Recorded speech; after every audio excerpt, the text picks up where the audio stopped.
प्रक्षालक सकल भूतल करता मुनुरूपासक तीर्था सरस्वती रत्नोमृता अज्ञानतिमिरान्ता ज्ञानाञ्जन शलाकया चक्षुरुन्मीलितं येन तस्मै श्री गुरुवे नमः। श्री परम गुरुवे नमः। परम प्राचार्य श्री गुरुभ्यो नमः।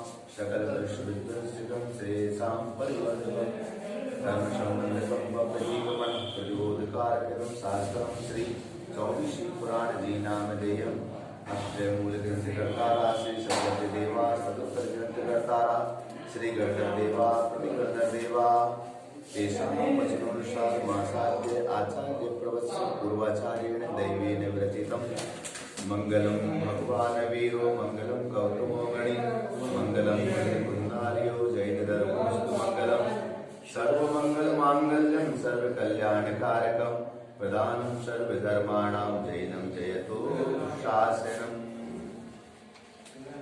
24 पुराण नामक ग्रंथ में 24 तीर्थंकर भगवान का जीवन वृत्त वर्णित किया गया है और 24 तीर्थंकर भगवंतों में श्री ऋषभनाथ जी भगवान प्रथम तीर्थंकर हैं और उनके जीवन चरित्र का वर्णन इसमें किया जा रहा है।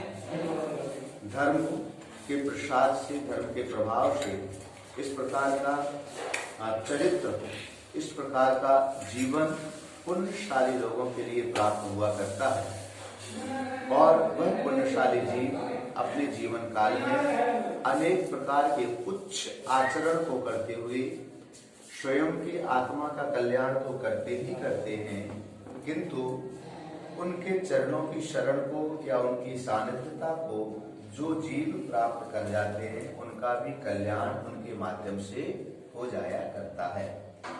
ऐसे जीवों की संख्या बहुत अल्प होती है। अल्प का अर्थात यह है, यह जो 24 तीर्थंकर भगवान है, यह 24 तीर्थंकर भगवान एक कल्प काल में सिर्फ 48 ही हुआ करते हैं।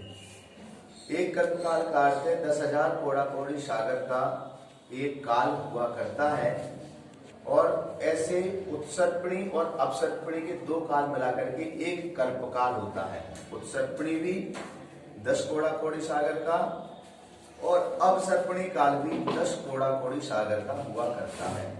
प्रथम जो भोग भूमि होती है 4 कोड़ा कोड़ी सागर की होती है, मध्यम भोग भूमि 3 कोड़ा कोड़ी सागर की होती है, 4 और 3 7, जघन भोग भूमि 2 कोड़ा कोड़ी सागर की हुआ करती है। तो 4 3 7 और 2 9 कोड़ा कोड़ी सागर तो भोग भूमि में ही निकल जाता है।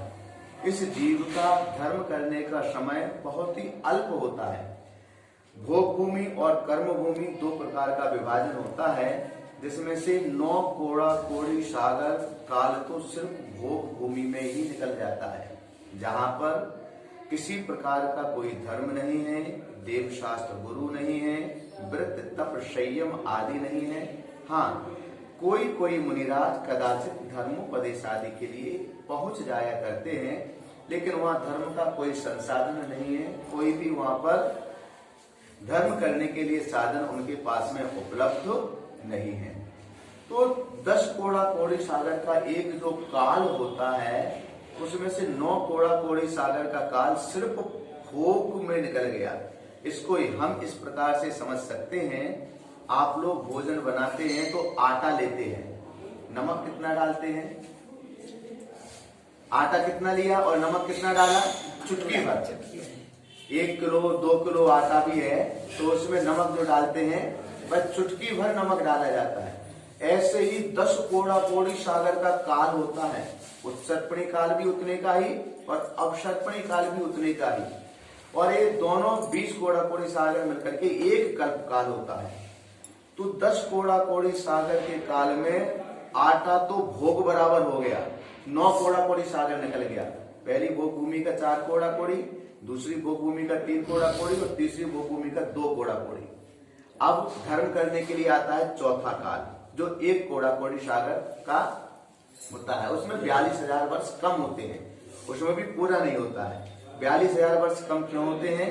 क्योंकि 21,000 वर्ष का 5वां काल है और 21,000 वर्ष का 6वां काल है, तो उसी में से 42,000 कम कर दिए जाते हैं। तो 9 में ये 42,000 वर्ष और 42,000 कम एक कोड़ा कोड़ी वह निकल जाता है। तो ऐसा 10 कोड़ा कोड़ी सागर का एक काल।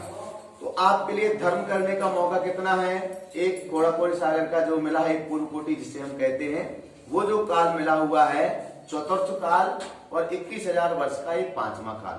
आने वाले छठवें काल में भी कुछ भी धर्म नहीं है, कोई मंदिर नहीं है, भगवान नहीं है, गुरु नहीं है, शास्त्र नहीं है, संयम आदि नहीं है, क्योंकि वहां पर रहने वाले जीव तो बहुत ही अल्प आयु वाले होते हैं। 20 वर्ष की ज्यादा से ज्यादा उनकी आयु होती है। एक हाथ का शरीर होता है, 1.5 फीट का। कोई मकान आदि नहीं रहते हैं, कपड़े नहीं रहते हैं, नग्न रहते हैं।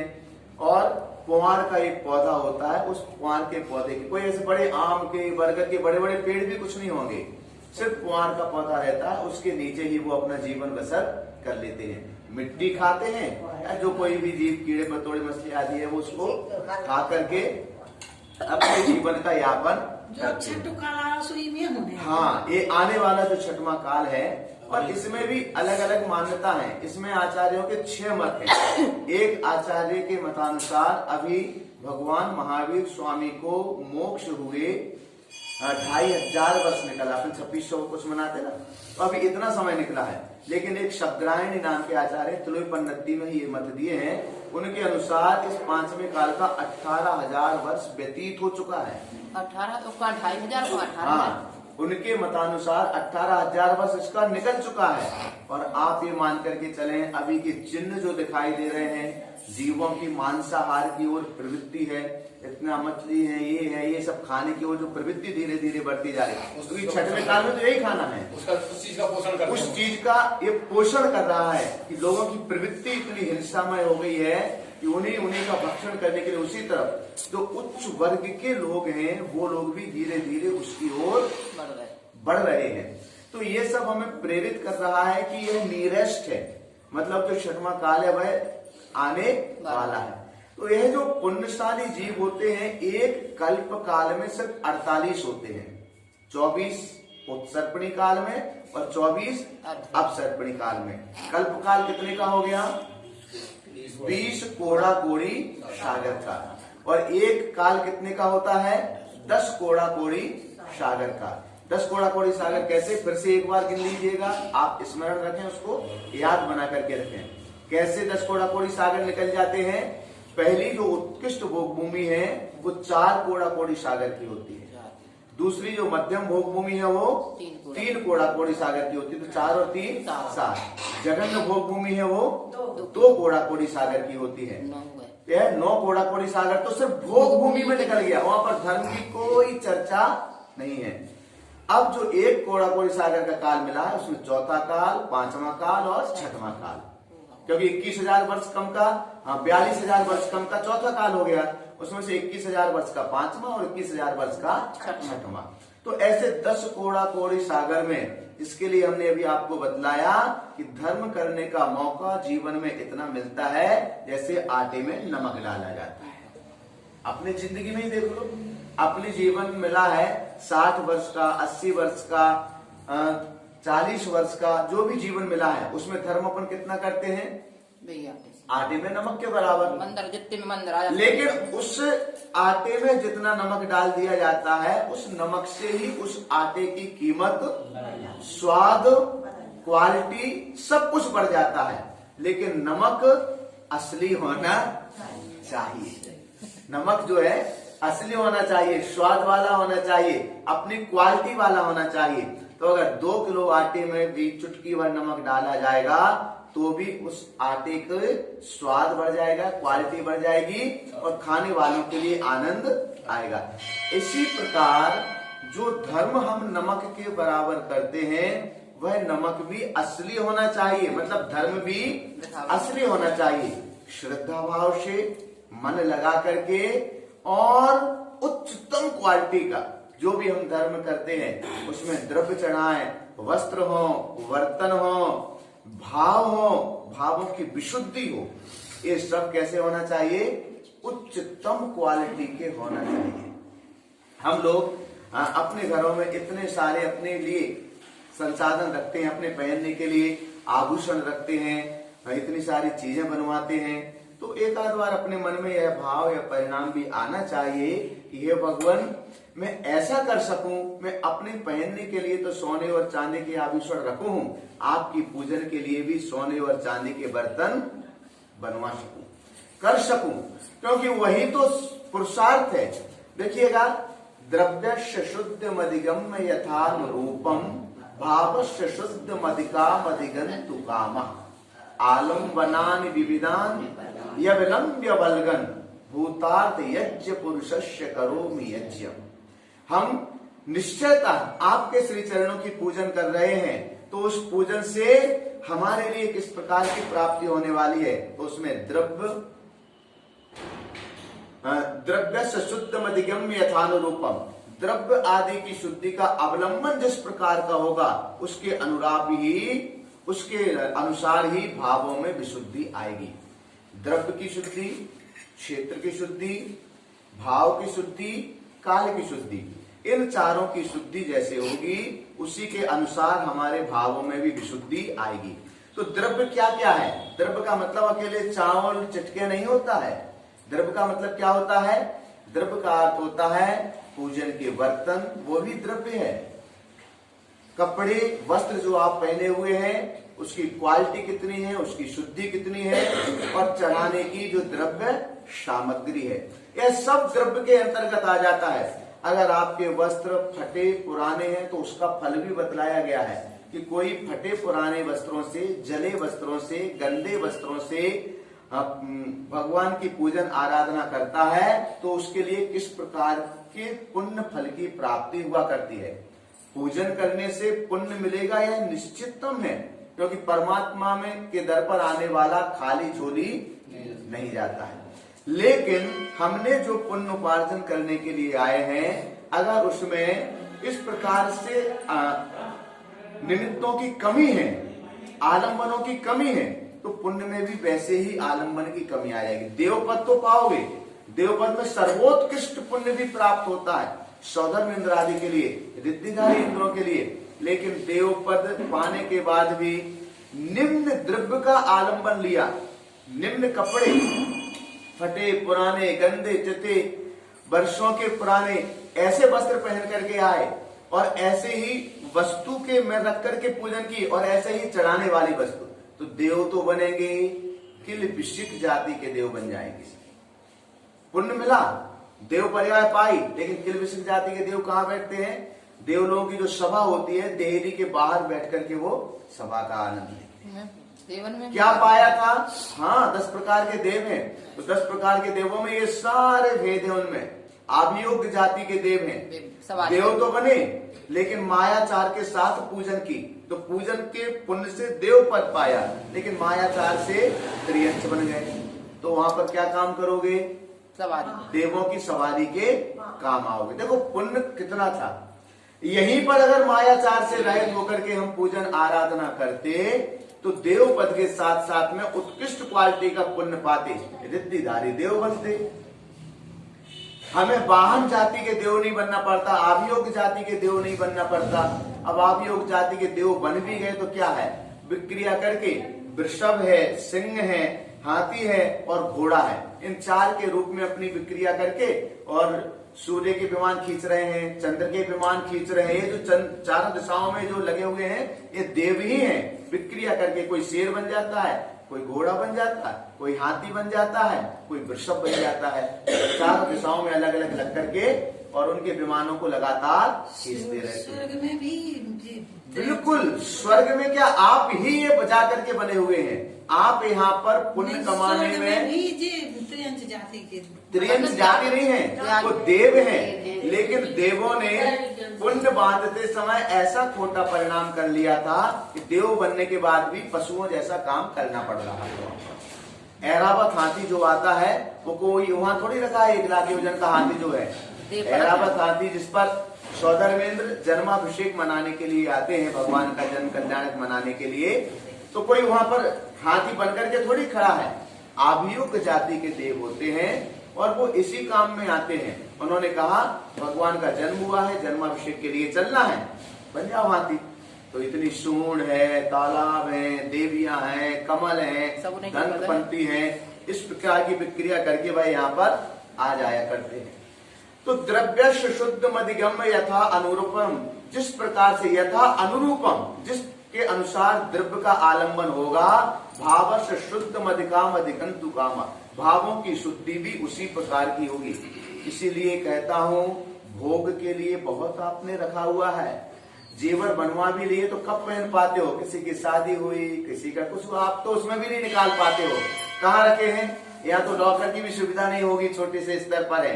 बड़े शहरों में तो लोग लॉकर में बैंकों में रखे रहते हैं, और बैंकों में रखे रखे चले गए दुनिया से, तो वो किसका हो गया? क्योंकि एक चाबी तो तुम्हारे पास है, घर में किसी को बताया नहीं। यहाँ पर भारत में इतने अरबपति लोग हैं कि ज्यादा खाते उनके स्विस बैंक में है, स्विट्जरलैंड में। अब किसी को पता नहीं, घर पर पता नहीं, सरकारों को पता नहीं, सरकार खोज रही है कि नंबर क्या है, और वहां पर नॉमिनी जो है उसके अलावा दूसरे को मिल नहीं सकता है, घर में किसी को बताया नहीं है। तो सारा पैसा वहीं के किसके काम आया? किसी के भी काम नहीं आया। इसीलिए हम अगर भगवान की पूजन करते हैं तो एक जोड़ी सर्वोत्कृष्ट हमारे लिए चांदी के, सोने का बनवा लो, बहुत अच्छा है। नहीं है, अरे द्रव्य तो तुम्हारी ही है, जिस दिन तुम्हें जरूरत पड़ जाए कि हमारे लिए आपातकाल आ गया है, तोड़ करके अपना उसमें बजा दो, क्या दिक्कत है उसमें? आपको ये लगे कि आज मुझे आपातकाल जीवन बचाने के लिए पैसे की जरूरत है, घर पर बचा नहीं है, तो जिस दिन है उस दिन हुंडी है तुम्हारी, वो तो उसको बनवा सकते नहीं है। तो चांदी के बर्तन तो एक जोड़ी कम से कम, बहुत महंगा नहीं होता है, 10, 25, 30 हजार सर्वोत्कृष्ट अच्छे से अच्छे वजनदार से वजनदार बर्तन आपके बन जाएंगे। तो ये अपने पास और रोज उसमें रख करके, और फिर उसमें जब आप करेंगे तो आपका प्रयोग करके देखो, आपका मन अलग लगेगा उसमें। जो मन अभी लगता है, अभी तो आप यहाँ पर, फिर भी ये तो आपका स्थान अच्छा है लिधौरा कि यहाँ पर जितने भी बर्तन हैं आपके उच्च धातु के हैं। यहाँ पर जो स्टील जिसे कहते हैं आजकल लोग, वो स्टील धातु सबसे निम्न धातु मानी जाती है, लोहा है, और लोहा सबसे निम्न धातु मानी जाती है। तो आपके मंदिर में कम से कम जितने भी बर्तन हैं वो सारे के सारे बर्तन पीतल के हैं। आप लोग भी पूजन करते हैं तो पीतल के बर्तनों में करते हैं, सोना नहीं सही, लेकिन सोना जैसा तो है ही। जैसे रत्न नहीं होते ना किसी के पास, तो वो उपरत्न ले आते हैं, उपरत्न भी उसी में काम करता है। उपरत्न भी जो होता है ना, उपरत्न भी रत्न का ही काम करता है, लेकिन उसके साथ में उसकी आकृति, उसकी क्वालिटी वगैरह उतना रहती है उसके साथ में। तो ऐसे ही सोने के बर्तन नहीं है, तो चलो भाई सोने जैसे पीतल के बर्तन तो आपके मंदिर में है। हम यही नहीं कह रहे हैं, तो मंदिर व्यवस्थापकों की व्यवस्था है कि इन लोगों ने व्यवस्थाएं आपके लिए बना करके दे दी है, तो उसमें आपका कोई ज्यादा शेयर नहीं है। हम आपके पुण्य की बात कर रहे हैं, आपका पुण्य आपके साथ में जाएगा तो देवपद में रिद्धि प्रया को प्राप्त करवाएगा। और ये पुण्य कैसा है? ये पुण्य किराए वाला पुण्य है। भाई मंदिर में आते हैं लोग, पूजन करें, इसलिए व्यवस्था बना दी है। तो ये कैसा हुआ? जैसे आप लोगों के यहाँ घर में शादी होती है तो आप टेंट वाले के यहाँ से, सामियाना वाले के यहाँ से बर्तन उठाते ना, बाद में किराया दे करके वापस कर देते कि नहीं कर देते हैं? उसके बर्तन दे दिए और जितना किराया हुआ तो मंदिर में जो बर्तन है, ये बर्तन तो आपकी व्यवस्था के लिए है कि आपको रोज पूजन करने के लिए आना है, तो पूजन करने के लिए आप आ रहे हैं, मंदिर के बर्तनों का उपयोग कर रहे हैं, तो उपयोग कर करके वो किराया आपको, देखो कोई खोट ना रह जाए। आप ये मत समझना कि हम इसके लिए, ये आपके अंदर कोई कमी ना रह जाए, अज्ञानवश या जानकारीवश किसी भी वर्ष हो, कर्म तो अपना अनुसार आता ही आता है। तो ये चीज हमें समझना चाहिए।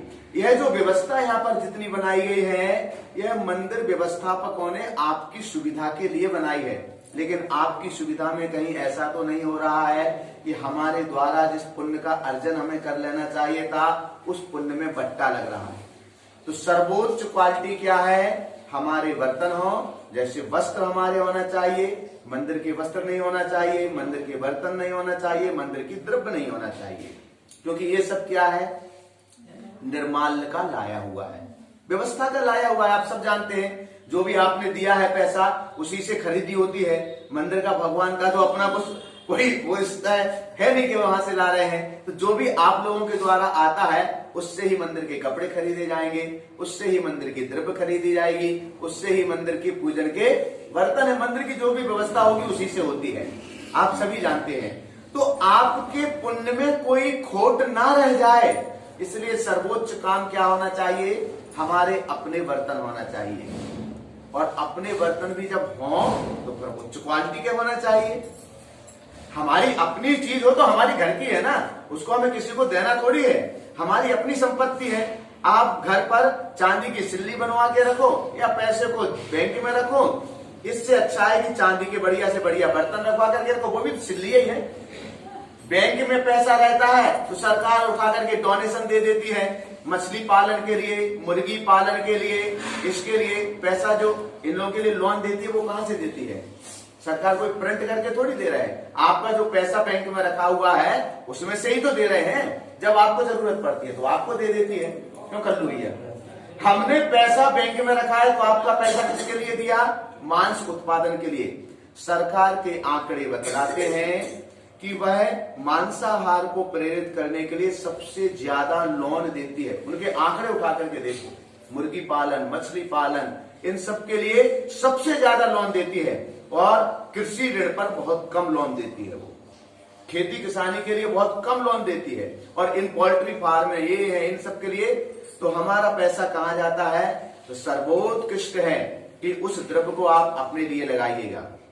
मंदिर के कपड़े अलग रखें, लेकिन न्यू कपड़े हों। हर महीने 2 महीने में बदल दो कपड़े, साड़ी बदल लो, धोती बदल लो, और नए के नए कपड़े लेकर के आओ। लेकिन मंदिर की धोती साड़ी तो वो सालों साल घिसती रहती है, वो ही चलती रहती है। मंदिर की साड़ी है जैसे मंदिर के चावल और मंदिर की बादाम होती है, वैसी मंदिर की साड़ी होती है। तो उसके साथ परिणाम अलग क्वालिटी का होता है। वो जो वस्त्र हैं, वो वस्त्र हम सिर्फ पूजन के लिए उपयोग में लेंगे, और ये वस्त्र कभी गंदे नहीं होने देंगे। क्योंकि अगर मैल के साथ में, वस्त्र में भी मैल, मन के मैल की बात नहीं कर रहा हूं, वो तो बहुत दूर की बात है। वस्त्र में भी मैल है तो वो भी आलम्बन तुम्हारे लिए पुण्य में, खोट में कार्य बनेगा, कारण बनेगा। वो जो पुण्य उच्च क्वालिटी का मुझे चाहिए वह पुण्य मुझे प्राप्त नहीं होने देगा। तो सर्वोच्च क्वालिटी के अपने निजी बर्तन रखिएगा, अपने कपड़े रखिएगा, और अपनी द्रव्य लाइएगा, और फिर मन लगा करके पूजन कीजिएगा। और उस पुण्य का फिर क्या कहना? यह जो परमात्मा जिनका वर्णन हमें कर रहे हैं यहाँ पर, आदिनाथ भगवान का जो जीवन चरित्र यहाँ पर चल रहा है, यह ऐसे ही नहीं मिल जाता है। द्रव्यश शुद्ध मधिगम यथानुरूपम भावश शुद्ध मधिकाम अधिगंतु कामा। जैसे ही उन्हें पता चला, राजा महाबल को 1 महीना बचा जिंदगी का, कल कहा था ना, उनके कथानक में आया था, राजा महाबल को स्वयंबुद्ध मंत्री से पता चला कि मेरे जीवन की आयु का तो सिर्फ 1 महीना बचा है, और अष्टांग का पर्व चल रहा था। तो उनने अष्टांग का में बड़े महोत्सव से पूजन अनुष्ठान किया, थाली की थाली भर करके द्रव्य चढ़ाई, रत्न माणिक मोती जो भी था सब चढ़ा दिया परमात्मा के चरणों में, और शेष 22 दिन भी वापिस घर नहीं गए। मंदिर जी में ही संन्यास धारण करके समाधि को धारण कर लिया। उन्होंने कहा जीवन का 1 महीना ही तो बचा है, अब उसके बाद तो मेरी मृत्यु होना ही होना है। जब पता चल ही गया है तो कहां विषय भोगों में फंसना। और 22 दिन भी वहीं पर समाधि मरण करते रहे। स्वयं बुद्ध मंत्री उन्हें सारी विधि बतलाता रहा, संबोधता रहा, और अंत तक सेवा करता रहा। और इस प्रकार से पुण्य प्राप्त करके मरण करके कहां पहुंचे थे? कहां पर जन्म हुआ था उनका?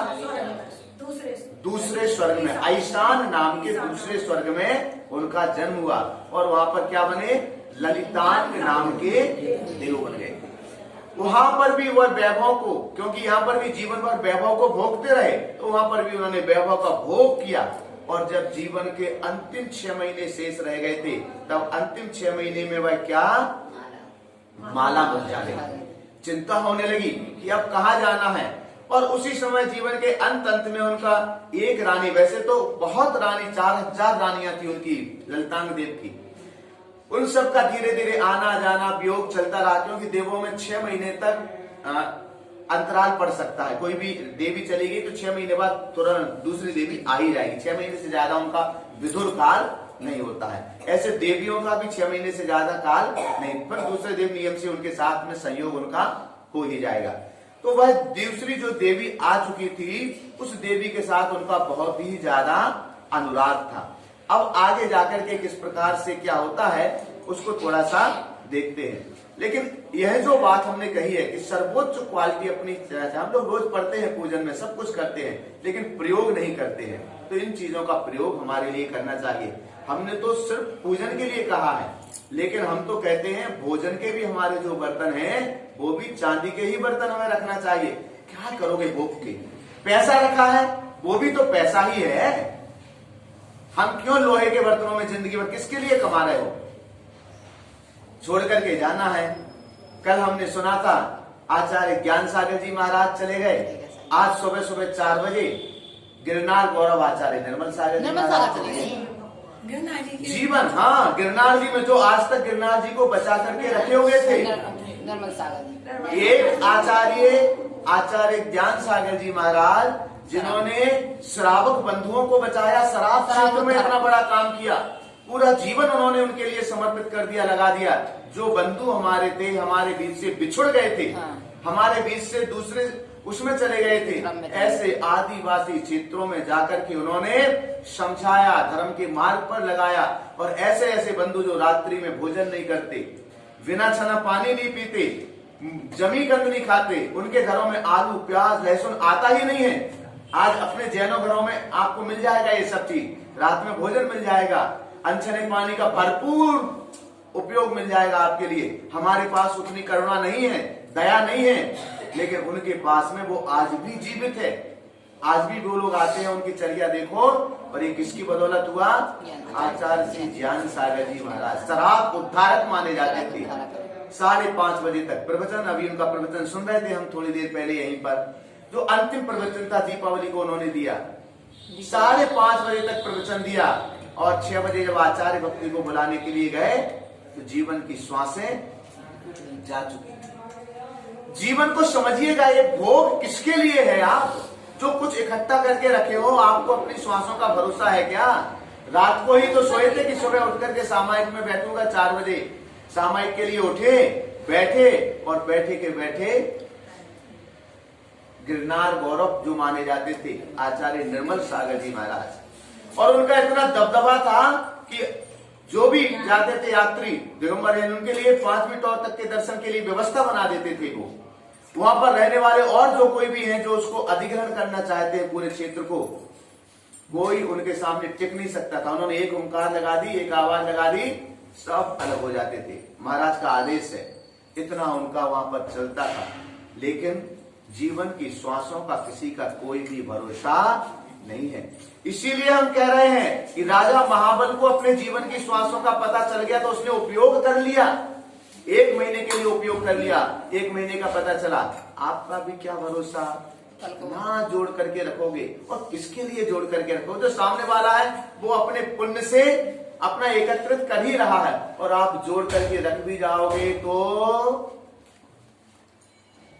उसके काम आने वाला नहीं है। अगर उसकी झोली में पुण्य नहीं होगा तो, उसकी झोली में पुण्य नहीं होगा तो जोड़ करके रख भी जाओगे तो उसके काम आने वाला नहीं है। इसलिए हम हमेशा कहा करते हैं कि पूजन के बर्तन चांदी सोने के रखो। पहनने के लिए चांदी सोना रखते हो, अरे जो तुम्हारे व्यवहार को, जो तुम्हारे आचरण को, जो तुम्हारे विचारों को और तुम्हारे शरीर में जो खून बनाता है वही भोजन तो है। भोजन करने के लिए भी तो उच्च क्वालिटी रखो। किसको दे करके जाओगे? सब यही छोड़ करके जाओगे, और जब छोड़ के जाओगे तो क्या, कौन भोगेगा, किस तरीके से भोगेगा, क्या उसका उपयोग करेगा, कोई भी भरोसा। हाँ, परिवार की जरूरतें जितनी हैं उतना पूरा कर दो। जरूरतें इस दुनिया में किसी की भी पूरी नहीं हो पाती हैं, जितना कर्तव्य के नाते है उतना उनका करते जाओ। लेकिन अपने लिए भी आप उन चांदी के बर्तनों में उच्च क्वालिटी की धातु में भोजन करेंगे तो उससे विचार भी उच्च ही होंगे। हमारा मन ज्यादा से ज्यादा उन सब धार्मिक कार्यों में लगेगा, तो इन सब चीजों पर भी हमारे लिए विचार करना चाहिए। पहनने के लिए अच्छा पहनो, अच्छे रहो, अच्छा भोजन करो, और अच्छी तरह से परमात्मा की पूजन करो।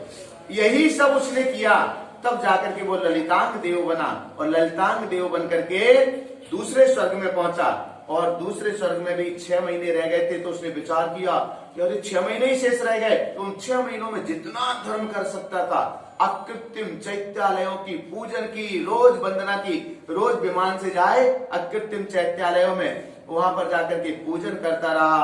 और आराधना करता रहा और अंत में पंच नमस्कार मंत्र का जाप करते हुए देव पर्याय को उसने छोड़ दिया।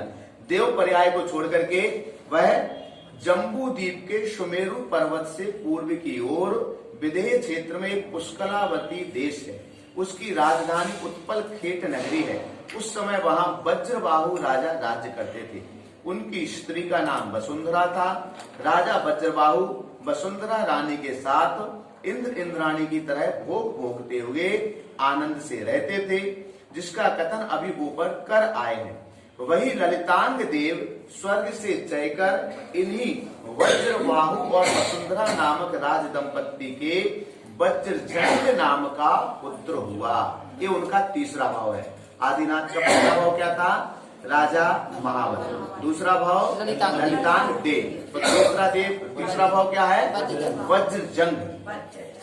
वज्रजंग अपनी मनोरम चेष्टाओं से सभी को हर्षित करता था। वह चंद्रमा की तरह मालूम होता था, क्योंकि चंद्रमा जिस तरह कुमुदों मतलब कमल को विकसित करता है, उसी तरह वज्रजंग भी अपने कुटुंबी कुमुदों को विकसित हर्षित करता था। चंद्रमा जिस तरह कलाओं से शोभित होता है, उसी तरह वज्रजंग भी अनेक कलाओं से भूषित था। चंद्रमा जिस प्रकार कमलों को संकुचित करता है, उसी प्रकार वह भी शत्रु रूपी कमलों को संकुचित करता था। और चंद्रमा जिस तरह चांदनी से सुहावना जान पड़ता है, उसी तरह वज्रजंग भी मंद हास्य रूपी चांदनी से सुहावना जान पड़ता था। ललितांग का मन स्वयं प्रभा देवी में ही आसक्त था, इसलिए वह किसी दूसरी स्त्री से प्रेम नहीं करता था। बस उसी संस्कार से वज्रजंग का चित्त भी किसी दूसरी स्त्रियों की ओर नहीं झुकता था। युवा अवस्था को प्राप्त होकर भी उसने अपना विवाह नहीं करवाया था। वह निरंतर शास्त्रों के अध्ययन तथा नए तथ्यों की खोज में लगा रहता था। तो इस प्रकार से आदिनाथ भगवान के जीवन का जो 10 भवों का वर्णन चल रहा है, उसमें तीसरे भव का यह जन्म हो गया है। शेष 7 भव शेष रह गए हैं। कल हमने आचार्य श्री ज्ञान सागर जी महाराज जी के प्रति अपनी श्रद्धांजलि समर्पित की थी। लिधौरा है, छोटी सी नगरी है, छोटी सी समाज है, और प्रातःकालीन स्वाध्याय की बेला में आप सभी लोग यहाँ पर एकत्रित होते हैं। तो कल हम सभी लोगों ने आचार्य श्री ज्ञान सागर जी महाराज जी के कि वो देव पर्याय में पहुंचे हैं, उस पर्याय को पूर्ण करके पुनः वापिस मनुष्य पर्याय को प्राप्त करें, मुनि बने और मुक्ति वधु का वर्ण करें। आज प्रातःकाल 4:06 पर गिरनार गौरवाचार्य श्री ज्ञान सागर जी महाराज की समाधि हुई है। प्रातःकालीन सामायिक निर्मल सागर महाराज जी की समाधि हुई है। प्रातःकालीन सामायिक में वो विराजमान थे। उसी समय उनकी समाधि मरण हुई। हम उनके भी पावन चरणों में इस लिधौरा समाज की ओर से श्रद्धांजलि समर्पित करते हैं, और आने वाले जीवन काल में वे पुनः मनुष्य पर्याय को पाकर के मुनि पद को पाकर के मुक्ति का वरण करें, ऐसी प्रार्थना हम उनके श्री चरणों में भी करते हैं। सभी लोग 9 बार नमोकार मंत्र का